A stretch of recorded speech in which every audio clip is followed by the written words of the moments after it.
E aí, galera do Comida da Bahia, vem com a gente, vamos mostrar para vocês o que é que a Bahia tem. Então, se inscreve no nosso canal no YouTube, segue a gente no Instagram. Estamos chegando aqui agora em Angico, que fica localizado em Mairi, nessa nossa Bahia.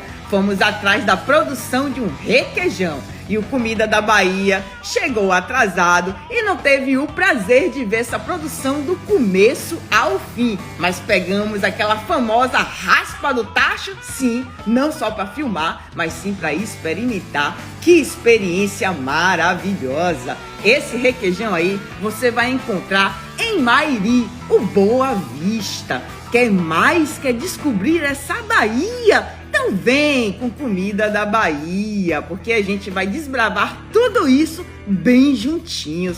Valeu e conto com você na próxima!